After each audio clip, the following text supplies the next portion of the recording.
Olá pessoal, professora Xênia da disciplina de Biologia, estou aqui com o professor Ronaldo e na aula a gente tem como objetivo conhecer alguns conceitos evolutivos. Vamos introduzir novos conceitos em relação ao processo evolutivo que estamos vindo estudando. Então aqui a gente vai trabalhar órgãos homólogos e análogos, convergência evolutiva e irradiação adaptativa, mimetismo, aposemetismo e camuflagem. Então, vamos ver aqui se vocês se lembram, que provavelmente vocês já viram, né, alguma imagem dessa em cenas de cinema, em algum filme, e ele trata-se de um mosasaurus. Mas será que ele realmente existiu? E será que ele realmente era tão grande assim? Então, hoje a gente sabe que realmente o mosasaurus, ele existiu através de registros fósseis. Então, encontrar, né, restos mortais desse indivíduo mostra pra gente que ele já esteve ocupando o nosso planeta. Mas que ele não era tão grande como os filmes mostram, tá? As ossadas mostram que eles tinham aproximadamente lá 18 metros de comprimento e no filme esse animal ele foi modificado geneticamente para se apresentar anormalmente grande, tá? Então aqui a gente mostra, relembrando, né, como por exemplo os fósseis, a gente vai trazer novos conceitos em evolução, como por exemplo a convergência evolutiva. Essa convergência evolutiva é quando animais com pouco grau de parentesco desenvolvem mecanismos semelhantes por conta de pressão natural da seleção. Então aqui eu trago para vocês que alguns pesquisadores brasileiros descobriram o primeiro anfíbio possivelmente peçonhento. Então vejam, animais peçonhentos como as cobras são aqueles animais que secretam o veneno através de uma pressão, então é ativo, né? Ele morde a presa e secreta aquela glândula ativa, a glândula de veneno.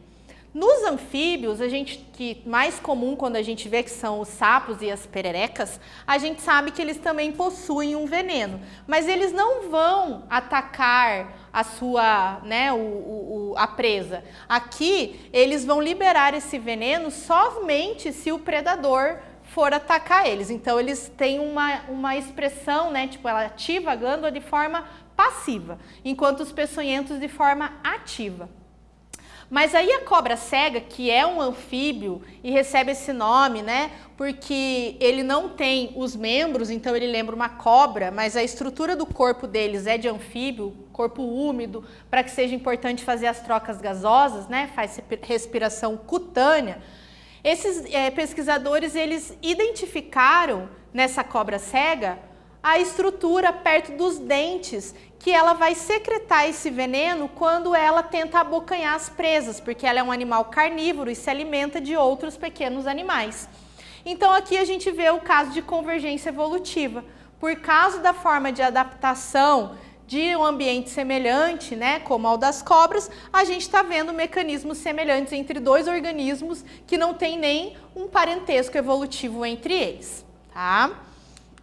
Então, dentro desses mecanismos evolutivos que a gente vem falando, existem dois processos que a gente chama de especiação, que é a forma como vai surgir novas espécies. Então, especiação é o surgimento de novas espécies.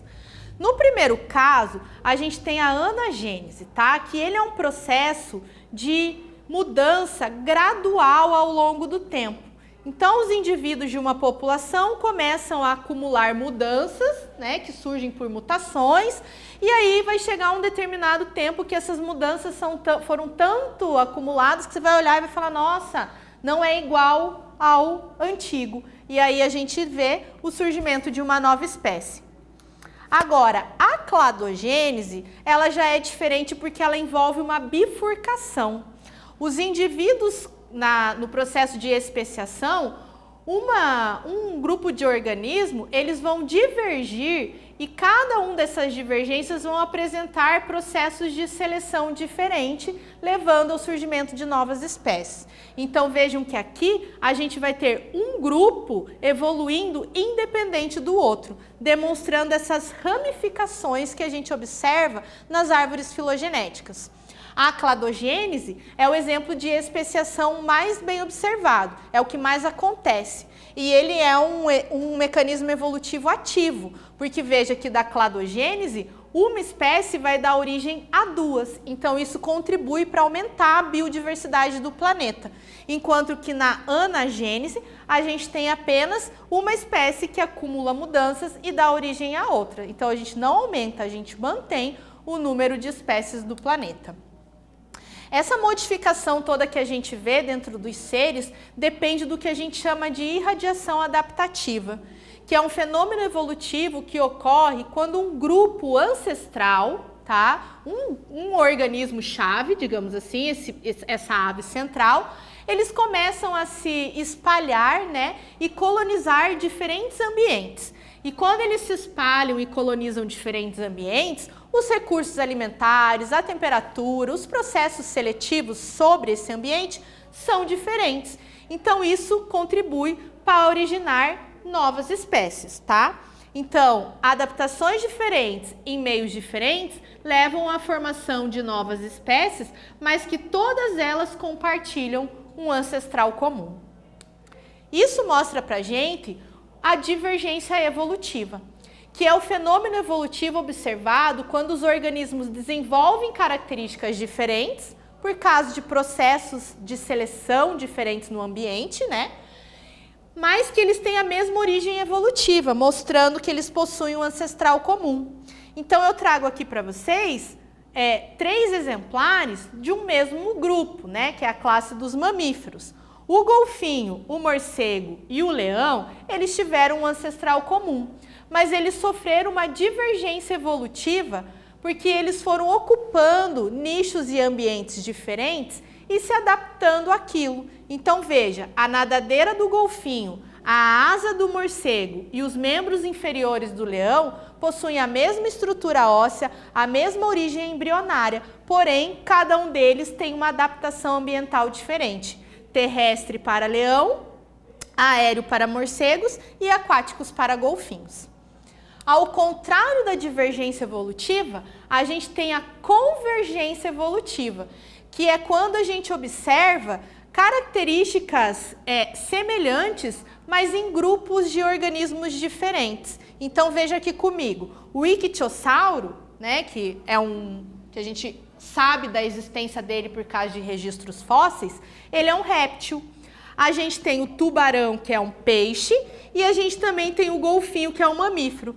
Todos os 3, embora sejam de grupos diferentes, eles têm as nadadeiras que são adaptadas para a natação. Então aqui nesse caso a gente vê um fenômeno evolutivo que é observado quando os organismos desenvolvem características semelhantes por causa do nicho, do ambiente que eles ocupam, como por exemplo o ambiente aquático, né, favorecendo o surgimento das nadadeiras, porém eles têm origens diferentes, né, réptil, peixes e mamíferos. Então vamos para a nossa primeira atividade.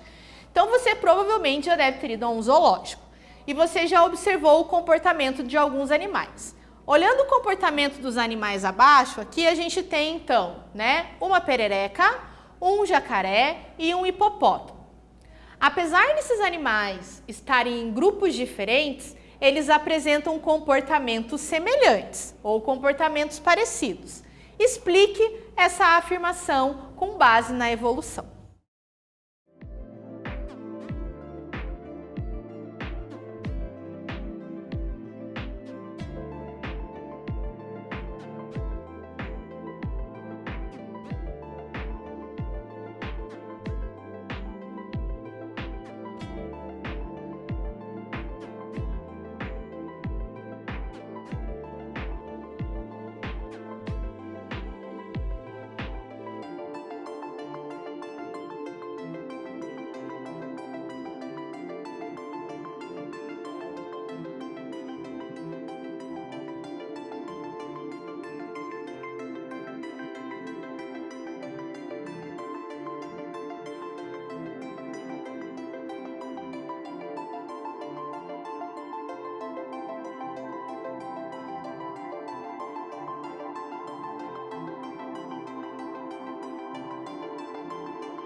Vamos para a resposta do nosso exercício, então?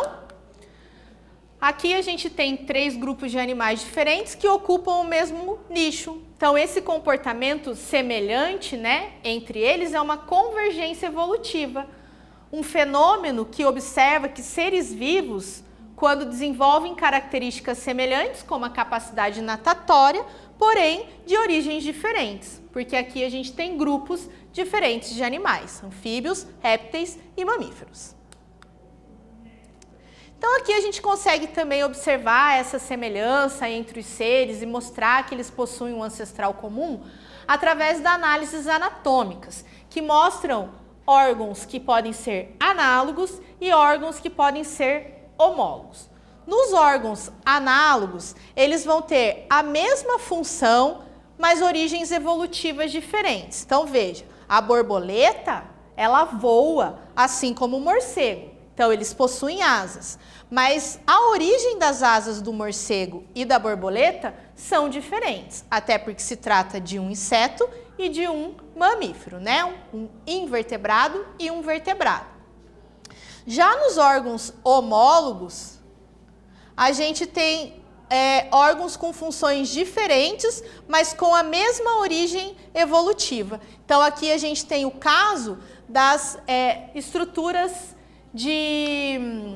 os membros, né, de alguns organismos diferentes, como humano, cavalo, baleia e morcego, mas se a gente for reparar na coloração óssea, a gente vê que a estrutura que compõe a asa, a nadadeira, a pata do cavalo e o braço do humano são semelhantes. Então aqui a gente chama de homologia, né? Eles são parecidos, órgãos com funções diferentes, mas que possuem a mesma origem evolutiva, demonstrando um ancestral comum entre todos esses exemplos, que inclusive são mamíferos, tá?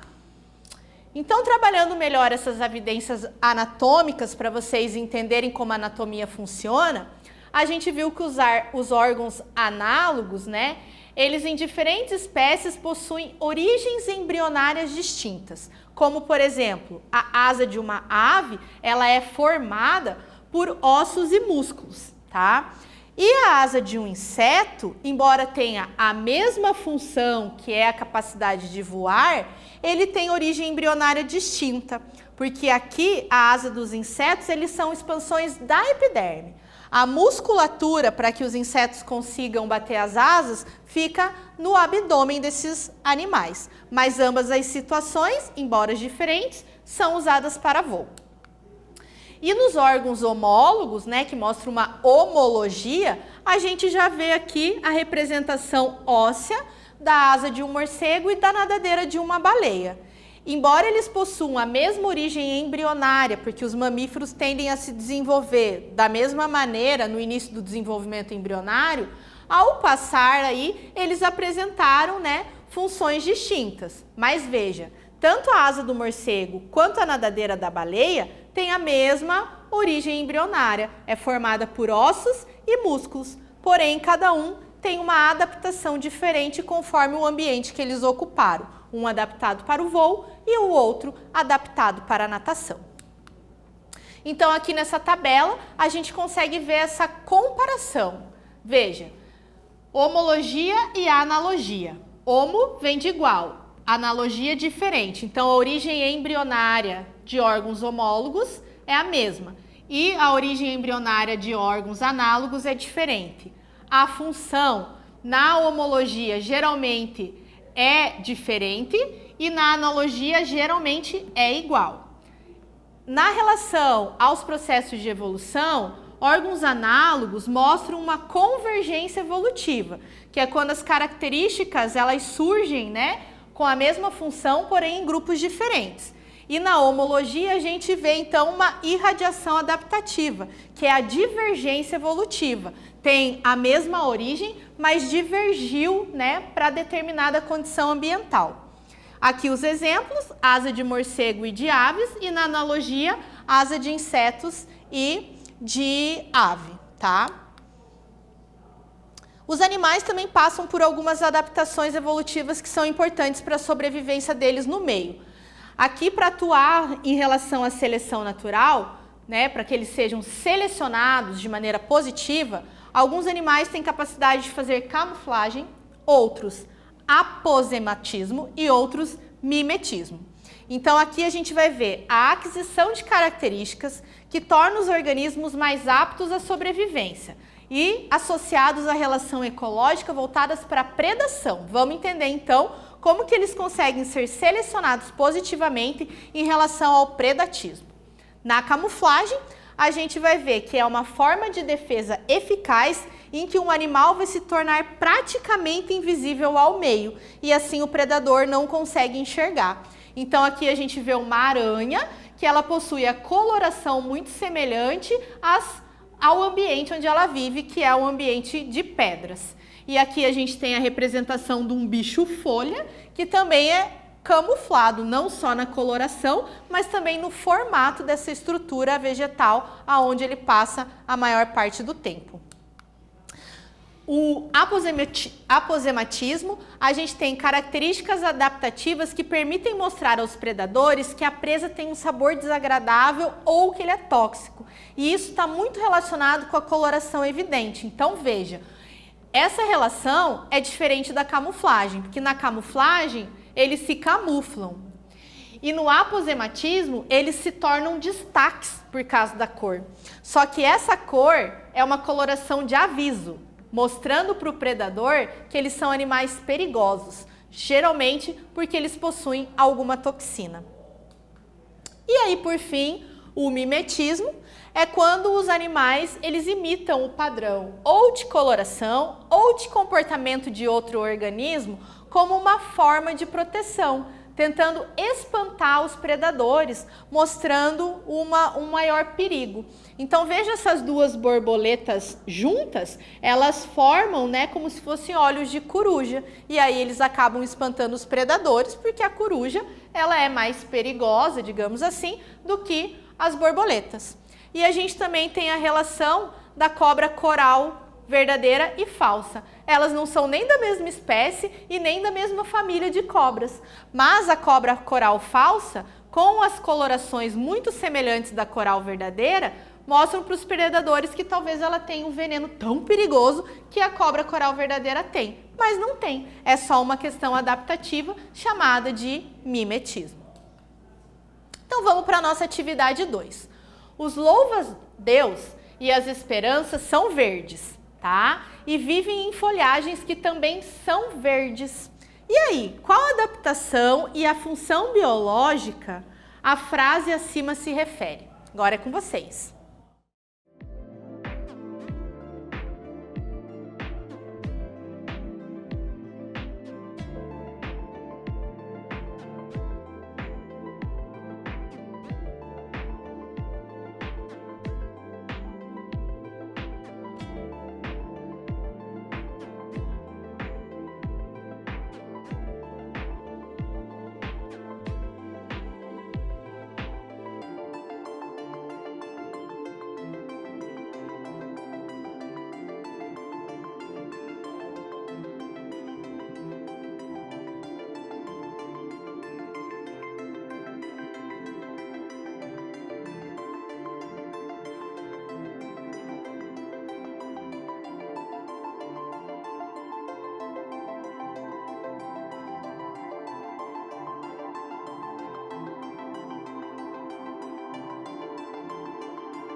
Vamos para a resposta da nossa questão, então?